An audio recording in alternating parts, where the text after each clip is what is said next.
Hello everyone, welcome back to our channel. I am Dr. Vandana Yadav, Assistant Professor, Faculty of Science, the Bhopal School of Social Sciences, and today we are going to discuss noise pollution. So now we are going to cover noise. What is noise pollution? Okay, the sources of noise pollution, measuring loudness, effects of noise pollution, and its prevention and control. So now the very first question which comes to our mind is, what is noise pollution? Okay, so now what is noise? Maybe my voice is also a noise for some people, but in order to define it to a layman, any unwanted sound that penetrates the environment is noise pollution, right? So in general, what we can say that noise pollution refers to noise which is irritating to one's ear. That is basically coming from where? It is basically coming from some external source. So that becomes a noise pollution. Now, noise pollution, as I told you, is coming from some external source. So let's have a look at the sources of noise pollution. So as you can see in the diagram, the earth is being burdened with the different noises. So let's categorize them, starting with this one. What is that? This is your traffic noise, and it is air traffic. Okay, it is air traffic noise. This is our vehicle noise, traffic jam and all. Now this refers to what? This refers to your construction sites, okay? Your drill machines and everything. They are also creating so much of noise. Even ambulance siren, that is also a noise for older peoples. Nightlife, catering to the nightlife, DJs and all. They are also one of the source of noise pollution.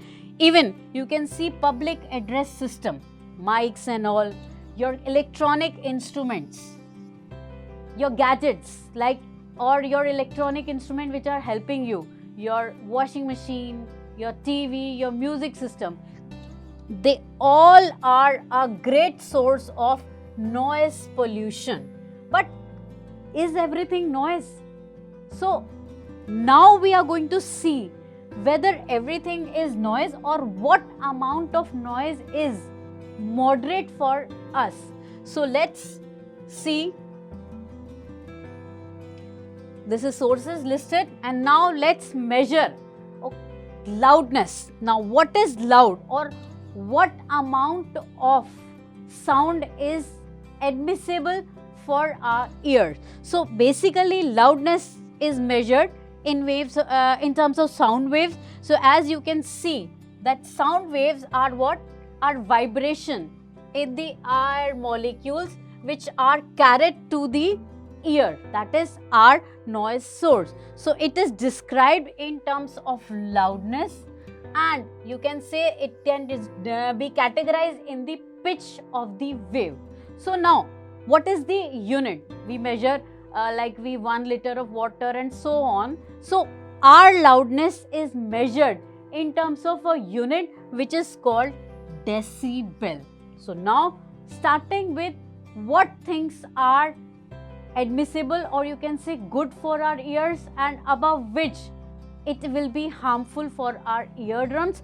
So normal human ear can detect sounds that range from 0 decibel to about maximum 140 decibel, and above 120 you can bear, but it will be a kind of painful affair for everyone. So 0 to 140 is admissible, but from 120 to 140, that will depend on how much time you are being exposed to this much amount of sound.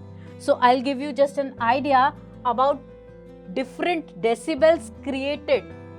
Scale of decibel. As you can see, I told you from 0 decibel to 140, it is admissible. But you can see that from 80 decibel we are moving towards the very loud range, and this is the threshold of our pain. So 140 decibel is threshold of our pain, and if you are exposed to 140 decibel for about more than 8 hours, then it may cause, okay, it may cause what? It may cause you some amount of disability, or you can say some amount of annoyance, or you can say some different effects on your body. So we should keep in mind that while we are using our electronic instruments or any other electronic item which is creating a noise, that whether it is we are exposed to it for more than 8 hours, then it is going to affect our health in some or the other way.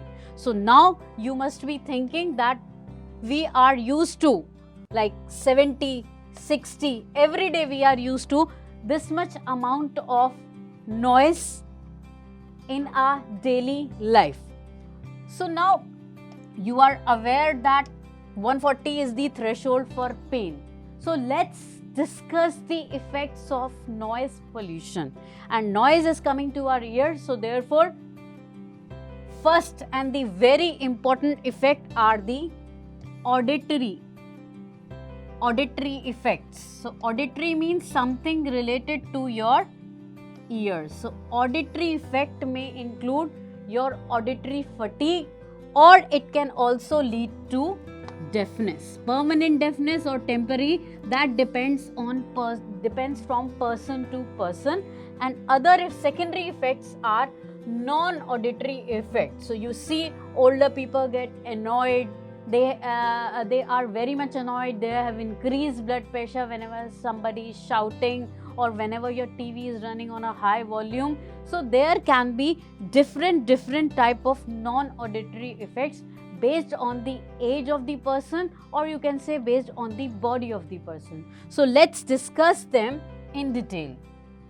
So noise is not mere a nuisance, but it is also having certain health effects. So at a certain level, I told you already that 8 hours, above 8 hours and you are exposed to 140 decibel, that may lead to some kind of deformity. So noise is more than a mere nuisance, and at a certain level and duration of exposure, it can cause physical damage. It can be permanent or it can be temporary damage to the eardrum and the sensitive hair cell of our inner ear.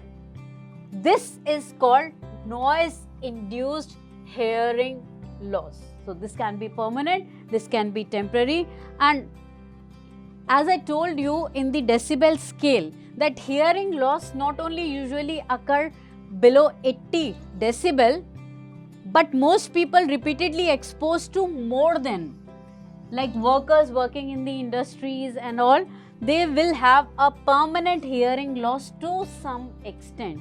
So these were the auditory effects of regularly being exposed to a certain level of noise. Now moving on to non-auditory effects. So in addition to hearing loss, you can have raised blood pressure, pulse rate, irritability, excitement, anxiety, mental fatigue. You can have sleep disorders. Okay, so these are some common types of non-auditory effects which vary from one person to another. And talking about children living in the area of high level of noise pollution, they really suffer from a great stress and many other problem, like they don't focus on their studies, they have impairment in memories and attention, they cannot focus on particular thing. So these are some effects which these defects which are being observed in kids which are regularly being exposed to noise pollution. So we should just think about, before moving on to a 140 above decibel area. Though it is affecting animals and plants also, because plants and animals are also having sensitivity towards 140 or above decibel. So now we have learned that sources and effects. Moving on to noise pollution and its prevention. How we are going to prevent these noise pollution. So you already know that government has laid down many laws. So standard laws by different organizations. Okay, like first one, transport sector noise control, proper urban planning, use of zones. Zones are divided. Roadway noise control, noise reducing architecture are being designed. Aircraft noise reduction measures are being taken. These are some of the noise mitigation. Remember, these are mitigations, measures which can be developed to curb noise. Because why I am saying it is mitigation? Because you cannot completely eliminate, you cannot completely remove, because you need transport, you need urban planning, you need constructions, you need aircraft. So it is just a mitigation. It is not completely removing the noise, but we are just creating a method to reduce it to a certain extent. So now, to implement these laws laid by, to implement these laws, there are various guidelines, or rather you can say standard recommendations which are allowed, which include first one, which is your occupational safety and health policies. What are these? These policies basically impose administrative and engineering controls, especially for the workers who are working in the area where they are exposed to a noise of more than 90 decibel for more than 8 hours every day.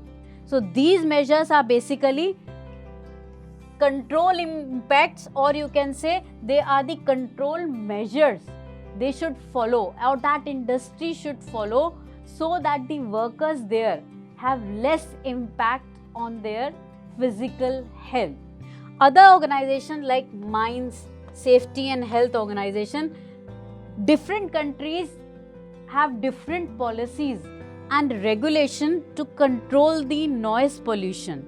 So India have different standards, and international noise pollution policies in different mining, processing and power production plants are different. But every industry has to follow those norms before exposing their workers to a noise of more than 90 decibel, and that too for more than 8 hours.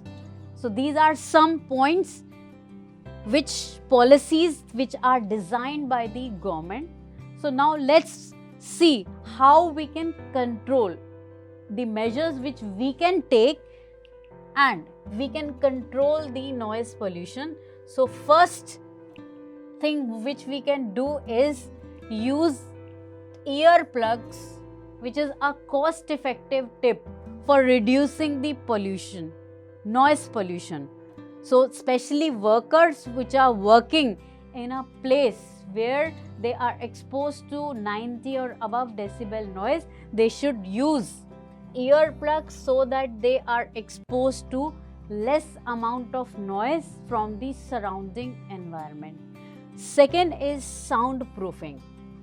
So industrial plants that are producing a lot of noise from their machinery, they have to do what? They have to employ soundproof material to reduce the high sound frequencies. Even today, some people are installing soundproof material in their homes also, so that the noise of the surrounding environment do not enter their home. Like today's technology include double pane window, which is a very impressive method for preventing noise pollution. And second, which is commonly we people are doing, that closing the window to prevent unwanted noise from entering into the house. Next and very important thing is law enforcement. Law enforcement means that the state and the local government should impose proper law that should prevent noise pollution in the residential area. As you know, we have a mic or public addressing system at our worship places. So local and state government should impose proper law for preventing these noise in the residential area or near to residential area or schools or colleges. So they can give authority to the community who can check these noise pollution or the sources of noise pollution. So for example, laws are enforced such that your industries or noise producing, I already told you that they are set up away from the schools, colleges, hospitals and residential area, so that the common people don't have any physical effect of noise pollution. Now there are new technologies like noise cancelling headphones or use of barriers. This is important. Use of barriers or go green by planting trees. A simple way of reducing the vibration and strong waves is through barriers such as fences, planting more trees around your hive, because these plants are going to absorb these sound waves and they are reducing environmental noise significantly. So we have to take proper measure for ourselves so that we are not affected by noise pollution. Further, if we talk about, I told you that traffic is one of the major source of noise pollution. So we should regularly service our cars or trucks and all, so that they create less noise and less noise pollution is generated. Even for the industries, it is mentioned that lubrication and better maintenance of machine is required so that they create less noise and it is admissible to the environment. Today's technology is focusing on use of creativity in houses and office layout. So noise house appliances and office equipments, they can be placed in a soundproof room of your house or of your office. So thereby what they will do, they are going to reduce the level of noise that reaches your working area. So I think you people have now idea about that above 140 decibel we should not get exposed for more than 8 hours, because that can lead to permanent or temporary hearing problems.